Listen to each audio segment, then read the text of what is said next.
Assalamualaikum warahmatullahi wabarakatuh. Perkenalkan, nama saya Janatun Asana. Saya kuliah di Universitas Nahdlatul Ulama. Saya ngambil prodi yaitu prodi PGSD. Sekarang saya baru semester 5. Di sini saya akan menjelaskan terkait tentang pembelajaran IPA SD, yaitu tentang KI dan KD. Yang dimaksud KI dan KD, apa sih itu yang dimaksud dengan KI KD? Jadi KI itu adalah kompetisi inti, sedangkan KD itu adalah kompetisi dasar. Di sini saya akan menjelaskan tentang KI dan KD, terutama yaitu tentang KI.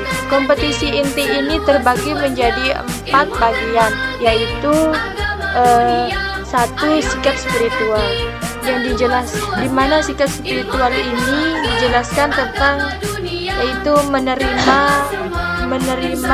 menjalankan dan menghargai ajaran agama yang dianutnya. Yang dimaksud dalam hal ini adalah misalkan contoh, yaitu kita menganut agama Islam. Di sini kita yang dimaksud menjalankan yaitu kita sebagai umat Islam harus menjalankan syariat-syariat dalam agama Islam ini atau agama Islam tersebut. Yang kedua yaitu menghargai ajaran agama yang dianutnya. Di sini kita dianjurkan untuk menghargai ajaran dalam agama kita. Seperti di sini dalam agama Islam kita menganut atau kita memiliki 2 kitab, yaitu Al-Quran dan hadis. Dalam hal ini Al-Quran dan hadis ini akan menjadi panutan kita atau panutan kita. Kita akan bawa sampai ke liang lahat suatu saat ketika kita sudah mati atau ketika kita sudah masuk ke dalam kubur. Yang kedua yaitu sikap sosial. Dalam sikap sosial ini yang dimaksud yaitu menunjukkan perilaku jujur, disiplin, tanggung jawab, santun, peduli, dan percaya diri dalam berinteraksi dengan keluarga, teman, guru, dan tetangganya, serta cinta tanah air. Yang dimaksud dalam hal ini yaitu terutama perilaku jujur. Kita harus mempunyai perilaku jujur terhadap sesama. Di sini kita dianjurkan jujur terhadap keluarga, teman, guru, dan tetangga. Yang dimaksud dalam hal ini yaitu misalkan contoh, kita diberikan tanggung jawab oleh seorang guru untuk misalkan dalam sebuah sekolah atau dalam sebuah kelas, kita diberi tanggung jawab oleh seorang guru atau kita diberi tanggung jawab sebagai bendahara dalam kelas tersebut. Lalu misalkan kita mau mengadakan suatu acara besok atau besok pagi misalkan atau bulan depan. Lalu misalkan saya ditugaskan sebagai bendahara untuk memegang uang kas dalam kelas tersebut.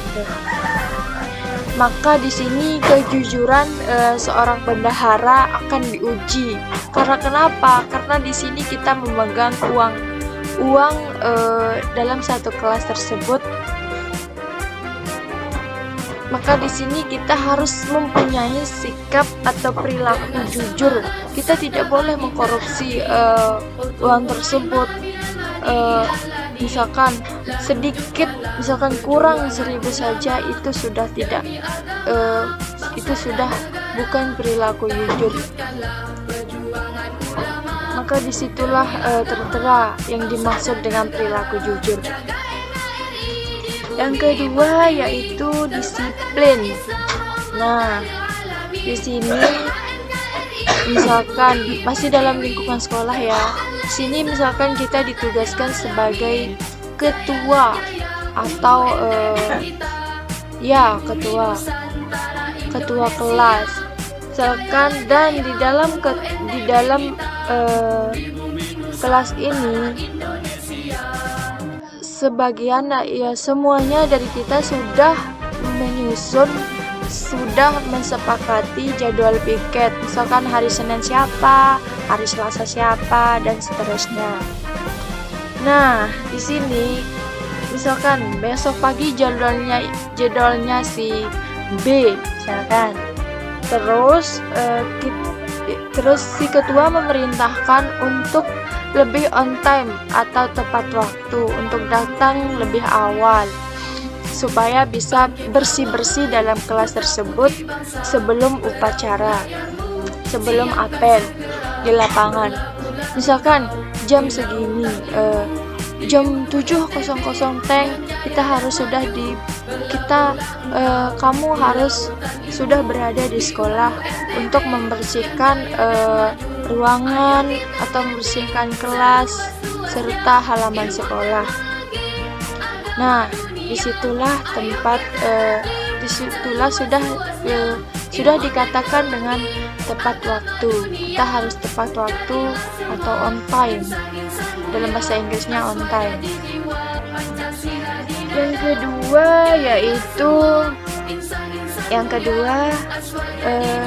tanggung jawab. Nah, di sini yaitu tanggung jawab. Kita harus memiliki rasa tanggung jawab terhadap sesama, terhadap teman, terutama terhadap keluarga. Rasa tanggung jawab ini akan selalu ada dalam diri kita. Karena kenapa? Misalkan contoh dalam keluarga kita, misalkan saya itu paling tertua atau saya kepala dari keluarga setelah ayah saya, atau saya adalah anak pertama dari ibu bapak saya. Nah, di sini saya memiliki tanggung jawab terhadap adik-adik saya untuk menyekolahinya, untuk lebih peduli, untuk memberikan rasa kasih sayang dan lain sebagainya. Nah, disinilah disebut dengan tanggung jawab. Misalkan kita memiliki sebuah kesalahan, maka kita harus menerima konsekuensinya.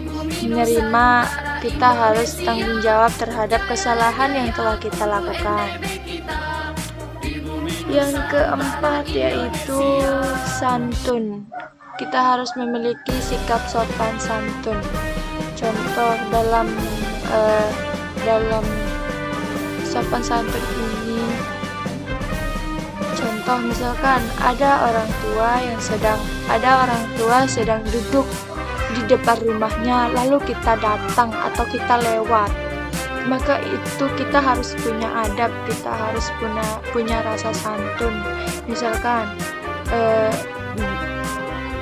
bentuk sopan santun kita yaitu misalkan mengucap salam atau seperti bahasa kita itu alan, abe, gitu kan. Jadi kita itu harus mempunyai etika, kita harus memiliki sopan santun, kita harus santun terhadap orang yang lebih tua dari kita. Adapun pepatah yang pernah didengar yaitu kalau kita mau dihormati, kita juga harus menghormati orang.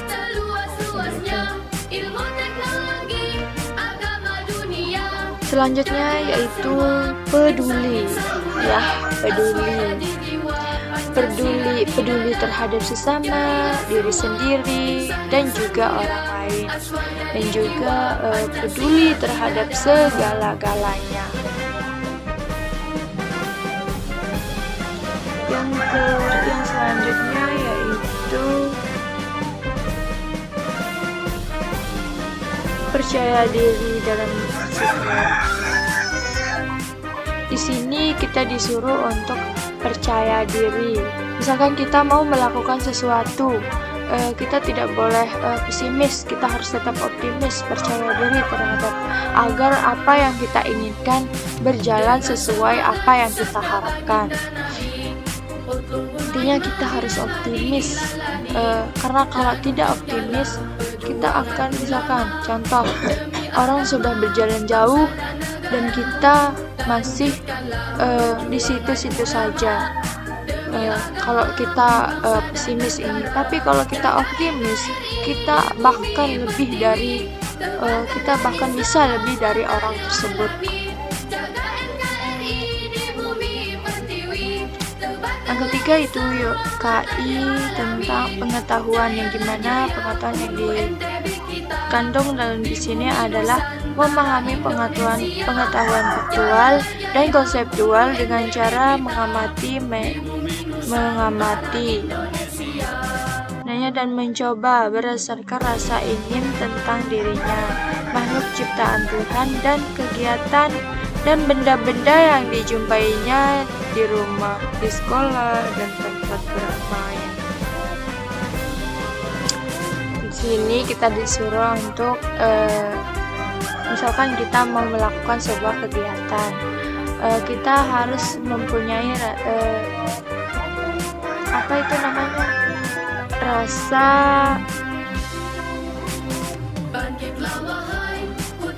kan di sini sebuah contoh, misalkan ada sebuah pertemuan atau seminar, jadi kita di sini sebagai peserta. Dan maka kita harus mengamati, mencermati apa yang dijelaskan tersebut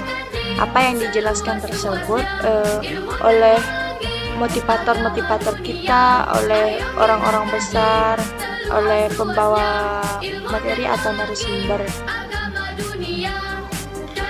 Yang keempat yaitu keterampilan, di mana keterampilan ini dijelaskan tentang menyajikan pengetahuan faktual, konseptual dalam bahasa yang jelas, tematis, logis, dan kritis, dalam karya yang estetis dan gerakan yang mencerminkan anak sehat, dan dalam tindakan yang mencerminkan perilaku anak beriman dan berakhlak mulia.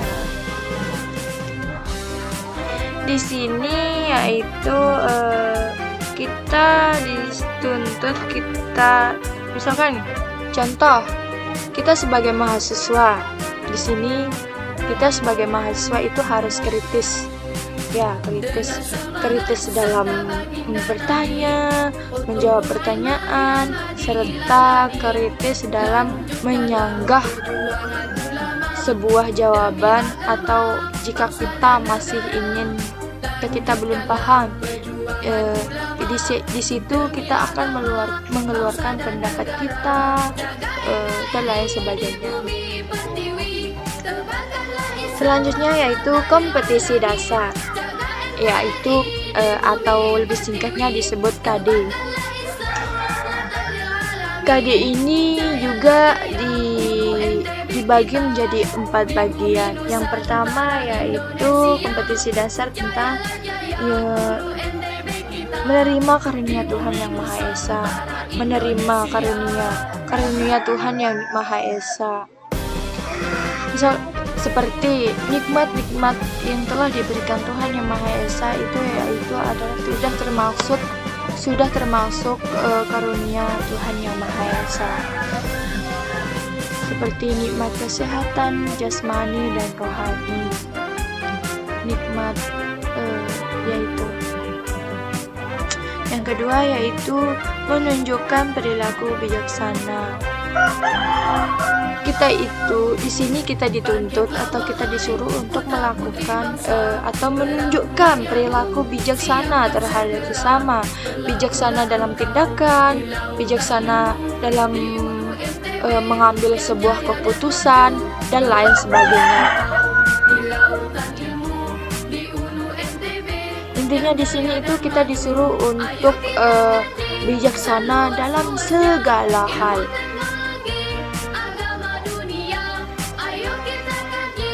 Selanjutnya yaitu memahami aktivitas dan perubahan. Aktivitas dan perubahan yang dimaksud adalah seperti contoh, misalkan kita sedang aktivitas, kita beraktivitas setiap hari, kita pergi ngampus, kita pergi sekolah, kita pergi ngaji, dan bahkan bersih-bersih di rumah, masak, semuanya aktivitas. Dan kita akan mencermati, akan melihat perubahan-perubahan yang ada dalam diri kita tersebut. Dan yang terakhir yaitu menyajikan hasil. Di sini yang dimaksud adalah menyajikan hasil. Kita setelah proses yang sudah kita lakukan, kita akan menerima hasil dari apa yang telah kita perbuat. Contoh sekarang kita ini mahasiswa, kita sudah melakukan proses selama mulai dari SD, SMP, SMA sampai ke jenjang perkuliahan. Nah, setelah lulus dari kuliah ini, kita akan menerima hasil. Kita akan mendapatkan kita akan mendapatkan hasil, dan juga kita akan kita akan menyajikan hasil terhadap orang tua kita yang sudah memberikan, yang sudah mendidik kita, yang sudah menemani kita berproses dari sejak SD sampai ke jenjang perkuliahan atau ke jenjang pendidikan tertinggi. Mungkin hanya itu, kurang lebihnya mohon maaf. Wassalamualaikum warahmatullahi wabarakatuh. Wallahul muwaffiq ila aqwamit thoriq. Wassalamualaikum warahmatullahi wabarakatuh.